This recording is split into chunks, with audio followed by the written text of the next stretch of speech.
Let us just come together in that quiet place within our hearts.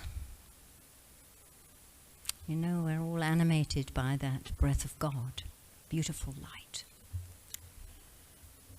So let us remember before God the great need of all humankind. And as we may pray to God, let us make quiet the busy mind of every day. Let us open our hearts to the Father, Mother, God, and to Christ the Son, to the Holy Trinity of wisdom, love, and power.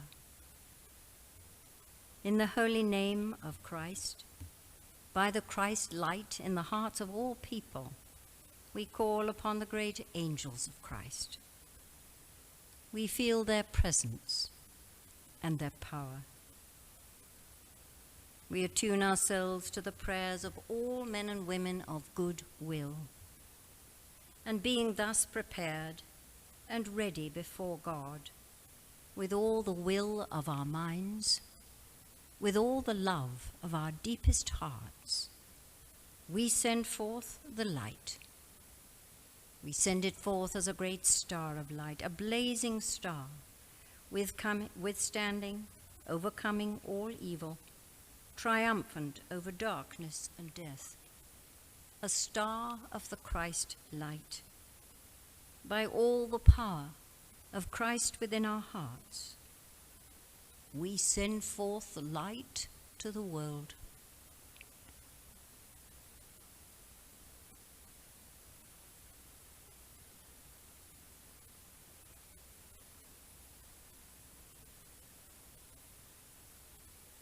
Now we hold in the heart of the Christ star the leaders and the peoples of all nations, the soul of all nations. May the light of the Christ star awaken the wisdom of the ancient sun beings in the hearts and minds of all the people to bring peace and healing to all life. We uphold the Americas in the Christ light. May the light of the Christ star awaken these ancient sun brothers to support the peoples of the Americas in fulfilling their divine purpose. We hold all the people of nations in conflict within the cross of light encircled by light. The circle of light gathers all involved into the star at its heart, where truth and justice prevail. With all the strength of our spirit, we send forth the light of the star to the war-torn areas all across the earth.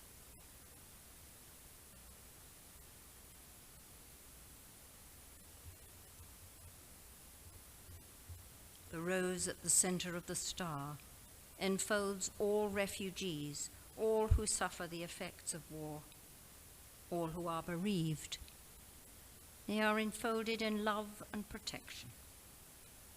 It brings the promise of peace and brotherhood between the East and the West.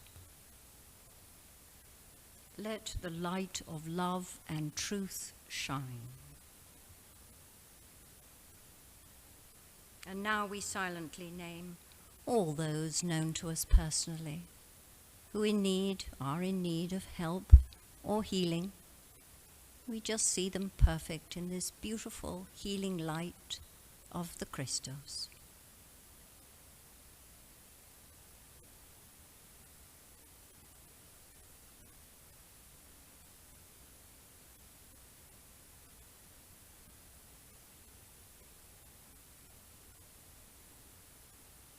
And we thank thee, Lord, for your presence and the blessing of this healing grace to all the family.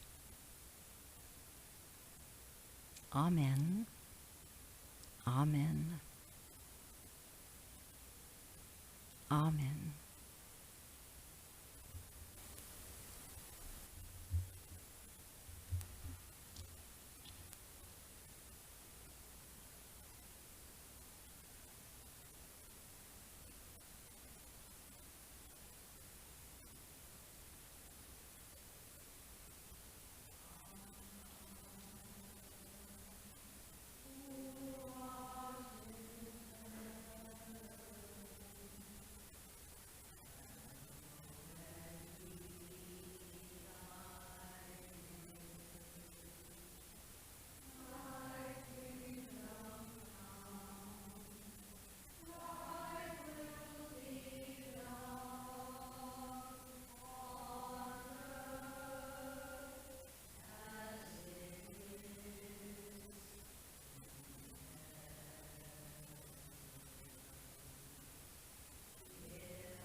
Slightly different today. Some of you may have received the news flash with the request that all across the world, those within the lodge at around noon, and we're a little early of course, would join in our prayer for the attunement for the earth. So as our healing circle opens, just let's visualize that beautiful radiance of the star, just poised above the central altar and radiating that still light to which we now come in heart and mind.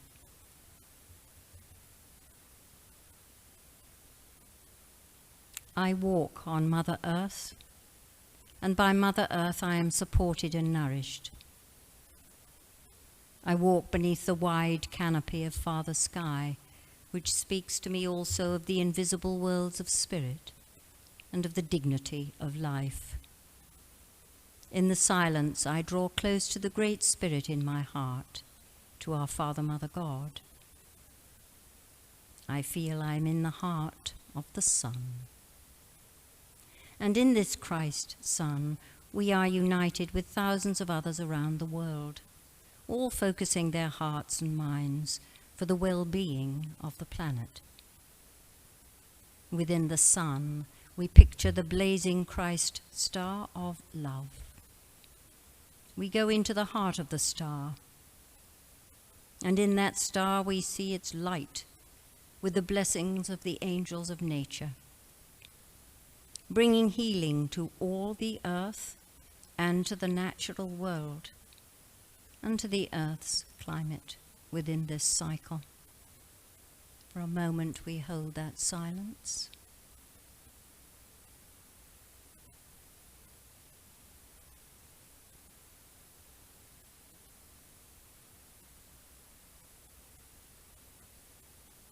The light of the star shines into the soil of the earth and the plants and the trees it supports. The light of the star shines into the rivers, oceans of the earth, cleansing all pollution, bringing rain to ease drought. The light of the star shines into the atmosphere, the air which all beings breathe and by which their life is sustained. And above all, as one company, we hold in the heart of the Sun star the hearts and minds of humankind as they walk on Mother Earth and with her creatures. Especially we hold all governments in the heart of the star. A new consciousness of brotherhood with the natural world dawns.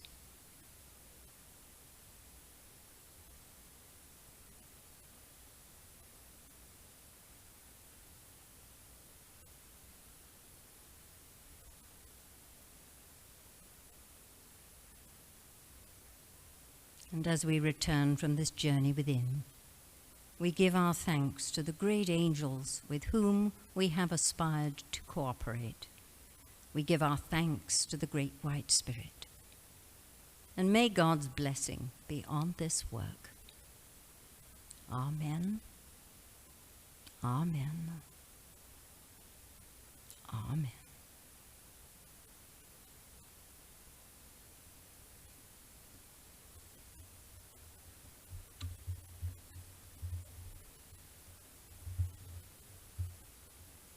And now to our reading, which Carol has chosen, entitled Shining with the Christ Light. It's an address given by White Eagle. Beloved brethren, we speak to you from the plains of spirit, and we would ask you to lay aside all the thoughts you have of the world, even of the earthly mind, and raise your souls into a higher plane of realization. Open your inner vision and see for yourselves the company of shining spirits who are gathered with us in our service today. As you aspire to heavenly states of consciousness, so you draw to yourself a very beautiful company of men and women who've passed along the same road of life as you're now traveling. They're there, they come to help you, for no soul progresses in splendid isolation. You must realize that life is one, all creation is one, and all forms of life are linked to each other. We would have you understand this conception of at-one-ment of life, and then an understanding gradually unfolds in your souls. When people feel God within them, God without them, God in every living thing, God in every form of life, then the realization comes that heaven is reflected in the soul, and what a person is, what a person does, and what he or she thinks while inhabiting the body of flesh, he is reflecting, portraying, reflecting his or her life in the spiritual world, for all worlds are one. People are mostly ignorant of this truth, but slowly it comes and it is revealed to the soul. We want you to pause for a moment and just to think as you look back over the past events in your life, and you can see the milestones that you have passed, that you're able to look back only with a deep thankfulness as you realize that in spite of yourself, in spite of all the mistakes you may have made, in spite of your judgment of other men and women and conditions in your world, you're forced to realize that God has been working out a purpose, and you have been miraculously guarded and preserved and led. Now, it is easy to be thankful when you look back and see unqualified proof of the guidance and the preservation and the love which has blessed your life. But you know, it's not so easy to be thankful for what is to come. And yet it is past experience which sows the seed in your soul of truth. It is the events of your life which cause the seed of truth to be sown in your soul. And the truth which is born within you brings you another gift, a precious gift, and this is faith. We would have you pause for just a moment and remind you of the substance of you as man or woman. Of what are you composed?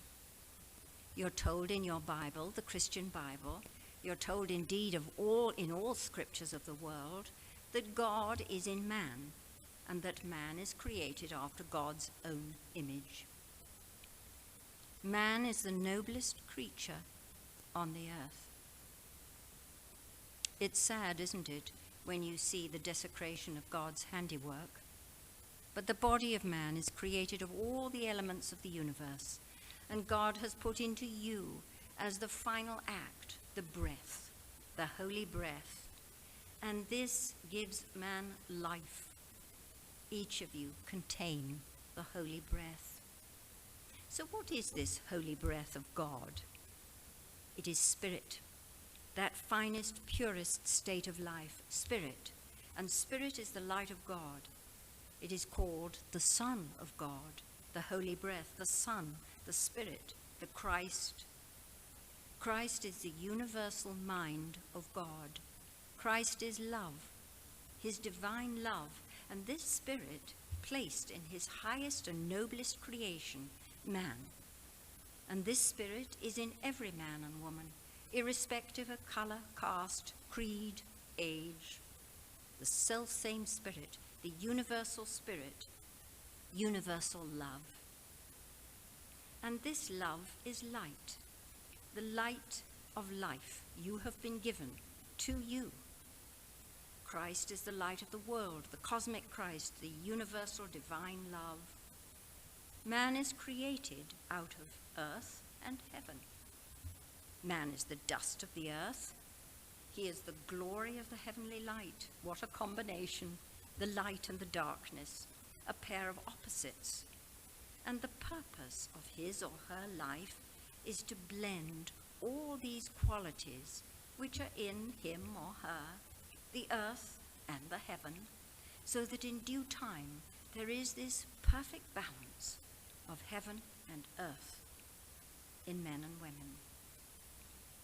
We're trying to show you that love is the light, and love is an instinct. It is a gift which is implanted in every human soul, and that sooner or later man has to become acquainted with this quality of the God love, this love which functions in the heart, in the human heart. Now, the beautiful revelation which God has sent to the earth is in the form of the perfect life, and this perfect life is called the Christ. It is not the man Jesus, it is the Christ, the cosmic Christ, and this is the light. But the light has to shine through men and women and his fellow beings, or it will not be recognized. How can you know God until you know your brother man? Religion is a way to help the soul towards God, because religion teaches a way of life. A way of life is revealed to the masses through the perfect life, and that perfect life, as you know, is the Christ life. Let us go up to the next step. Christ, the perfect one. You have the demonstration in the life of Christ on earth, when that divine light, divine love, manifested through a man, the man Jesus, the prepared vessel. And you saw in that life the humility, the meekness, the gentleness, the faith, and the love, the surrender to his Father. Not my will, but thine be done, O Father.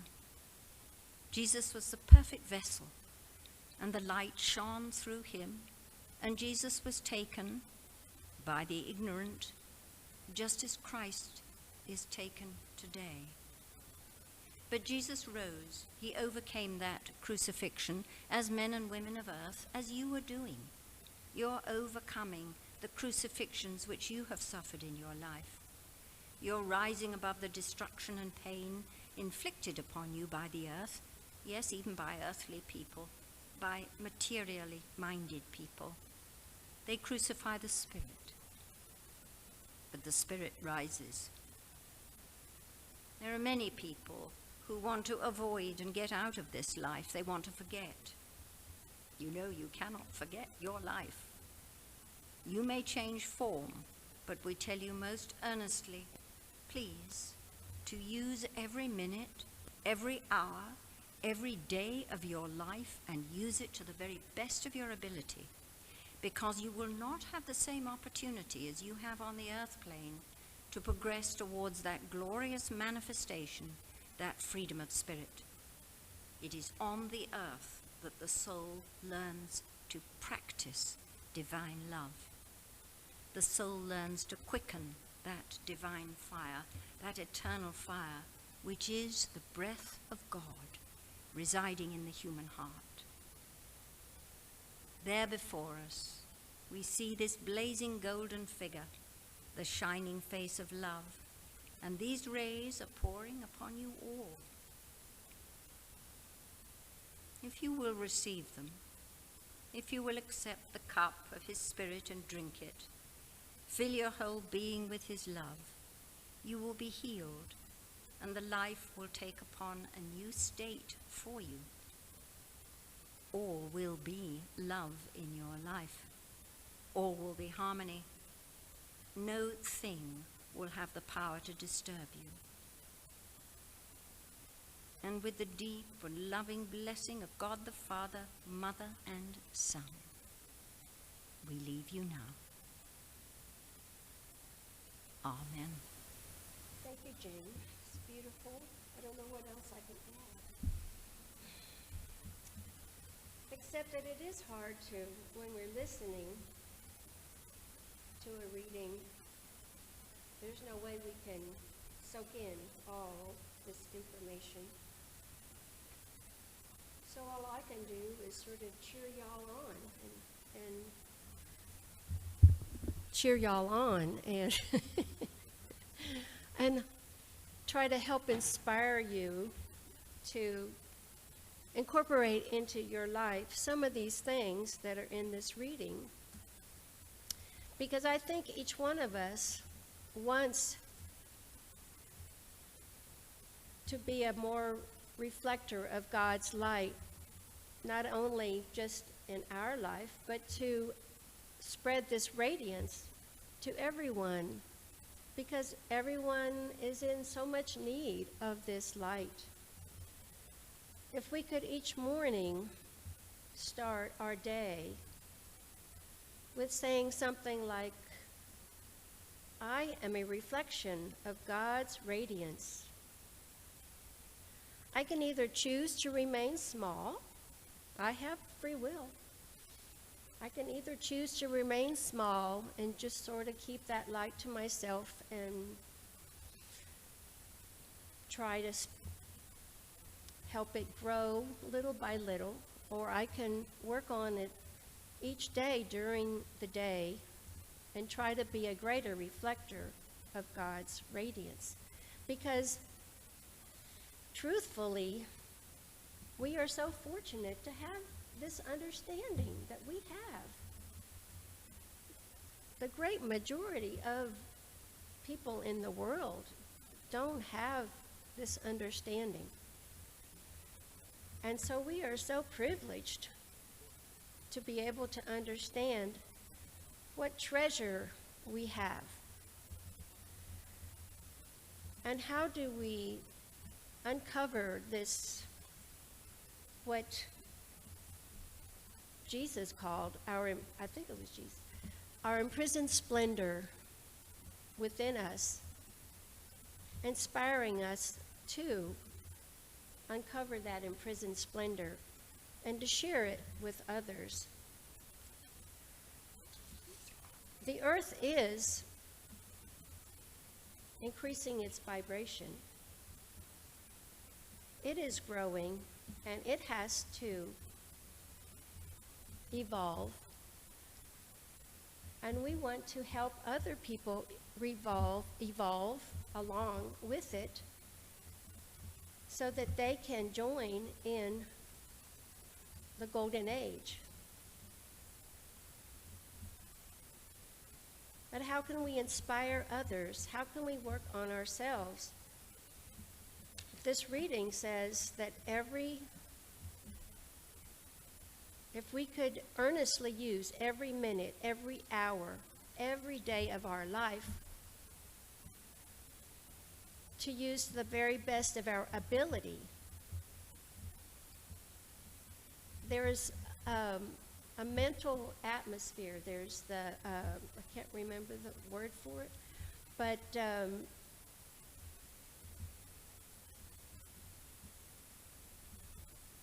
there's a mental atmosphere around the world that is rather negative right now. And it would be really great if those of us that understand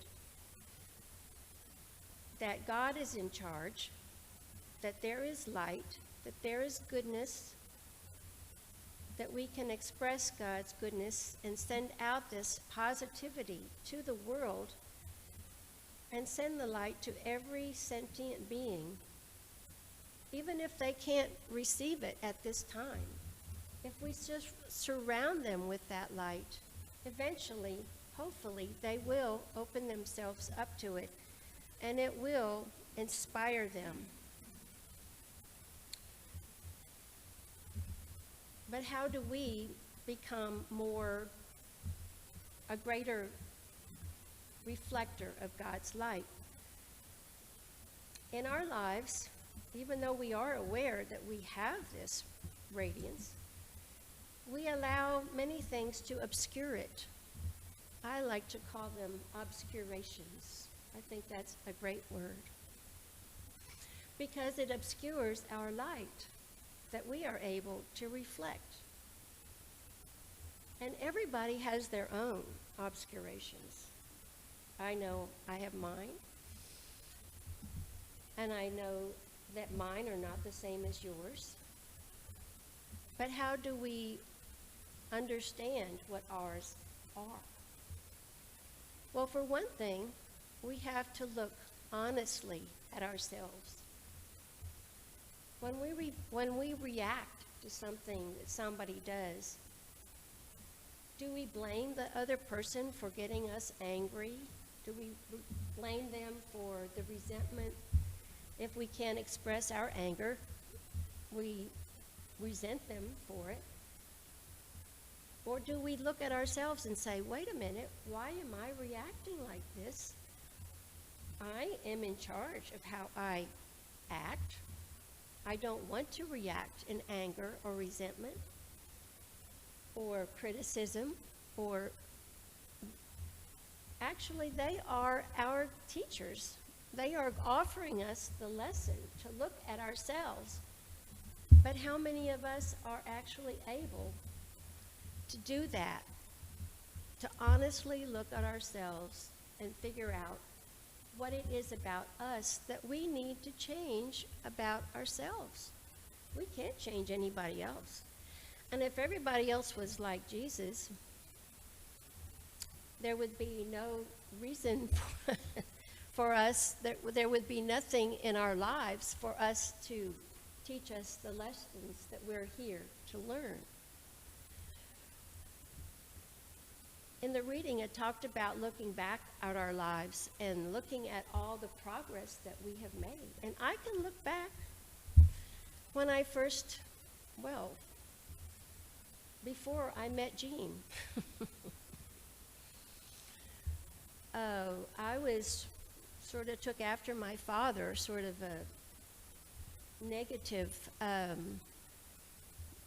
glass is half empty myself. And I have had to change myself tremendously. I'm a very quiet person. And when Jean first said that we had to give talks, it's like, I'll never be able to do that. And look, 40 years later, here I still am up here giving talks, trying to inspire people to look at themselves and to grow spiritually. Not just for you, but for the whole world. Because it's not just us that we're trying to grow or become more spiritual minded. It's to help raise everybody, to help the whole evolution of all of us here. Because as the reading said, we are all interconnected. We are all one. And if we can't see the Christ in someone that we don't like, then we're not fulfilling our mission. It's a challenge. I've been working on myself very much more than when I was working, because I have more time to read in the morning, more time to be inspired. And I had to look very carefully at myself. And one of the things that I had since I was young was fear. I think we all have fear. Well, hopefully we have recognized what we are afraid of and see that it's just a smoke of mirrors. It's not even real. It's just something that we have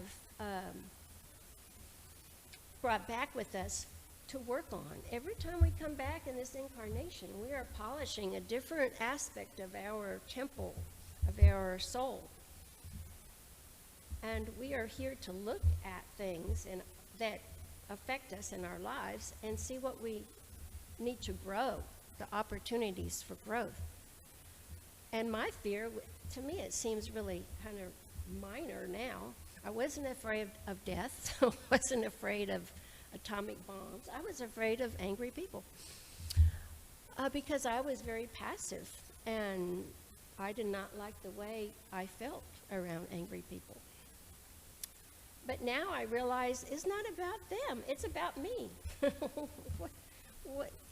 If I don't let that affect me, then I can just let it go over my head. I don't want to be manipulated anymore by angry people to avoid the feeling of that. I don't need to. Their anger is about them. It's not about me. I don't have to take it personal. So that's one thing I feel like I have accomplished. Judgment is another thing. Being judgmental. Have you ever looked at yourself how many times a day that you make judgments? Oh my. I am trying to be totally neutral. Once I achieve that, then maybe I can send love out. I try to send out love, but at least I want to at least get to the point where I'm neutral about everything, to where I don't judge it, and then I can start sending. Right now, I'm really working on myself, and I think I have gotten much better. But all the opportunities to make judgments about minor things, those are kind of easy, because you can catch yourself really fast. Like if somebody pulls out in front of you, you know, you're driving down 1097 and somebody's sitting at this one road, and you think, they're going to come out in front of me. I probably programmed it. Maybe I programmed it. But then when you're almost right on top of them, they pull out in front of you. And they go in 20 miles an hour. I'm really gotten much better at not judging that. But, like, when the Ukraine came along, and it's like, oh my gosh, that, I must say, and I'm fortunate to have Alva there, because he'll remind me, you're being judgmental. Oh, yes, I am. I'm sorry. And in the past, I might have been resentful about him reminding me. But now I'm grateful, because it helps me to remember more quickly than I might have if I was here by myself. Okay, I need to change my mind. I need to send light to Russia. I need to send love to Ukraine, and I just know everything is going to work out the way it's supposed to work out, and things happen, and we don't understand. We can't understand the full picture. I mean, that's impossible for us to be able to understand why things happen. It's just like things coming into our life. If we're in the heaven world, we have to learn our lessons here, because in the spirit world, if everybody is love and light, what opportunities are we going to have to learn? That's why we have to learn them while we're here, because we have to first recognize them as opportunities for growth. We have to accept that they're here for our good. A long time ago, I thought, well, I resented my first husband. I admit that. But now I can see him as one of my greatest teachers, because he taught me to learn a lot about myself, to look at myself and to see what I had to do to grow and become the person. Well, I have not become the person I want to be, but I'm working on it. I'm working diligently on trying to be the person that I want to be a greater reflector of God's light, and to get rid of my obscurations so that I can be a greater reflector of God's light in the world, and not just for myself, but to be of greater service. Because there's so many people out there that need love, that need light. Even if you're just going down, I would have never walked down, well, we don't do that much here, but a sidewalk and smiled at everybody. Oh no. I would have thought, why would they want me to smile at them? They, you know, I'm just an insignificant person. But now, you know, it just brightens their day to smile at people and to be pleasant, and be pleasant to the salesperson when you're checking out at the grocery store, and to be thankful when I'm at the gym. I was telling my husband, there's one thing that you have to adjust the seat, and I wanted it to go up, but when I pulled the lever out, it dropped. It's like, oh my gosh, I can't pull out the lever and lift the seat. So there's a gentleman that I sort of say hi to. I said, would you mind coming helping me? Just little things like that. And then after, when I was leaving, I said, I'm so thankful for you that you're here, you know, that you take off the heavy weights that I can't take off to use certain things. And he said, oh, it doesn't, you know, there's nothing, you know, you don't have to thank me. I said, yes, I do. I want to be thankful to you because I appreciate it. So just being thankful and appreciative to people. And just little things. You don't know how much that brightens people's day. So I'm going to end before the meditation,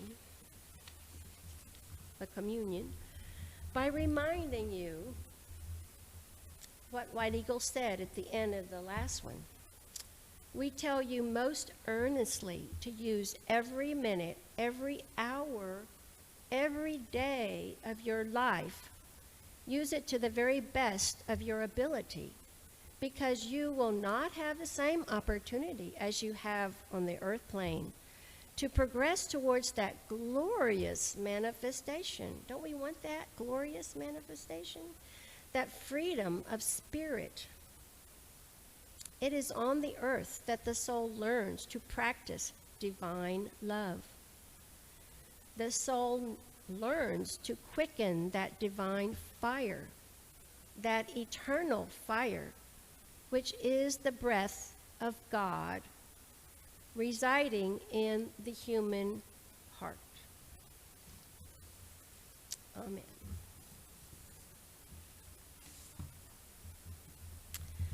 And now we'll have our communion as we quiet our minds again. Take deep breaths. Try to raise our consciousness.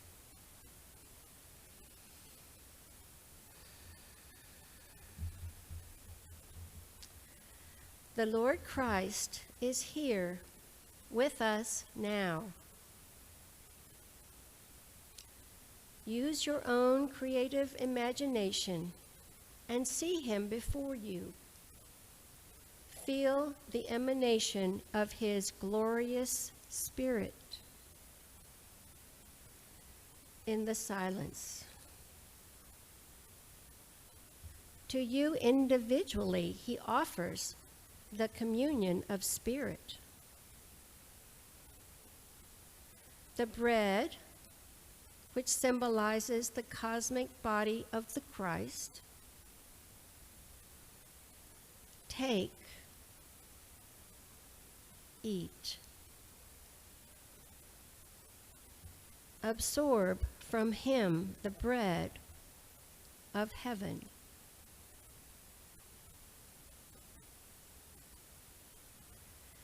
Accept from him the cup of wine, the symbol of his divine love.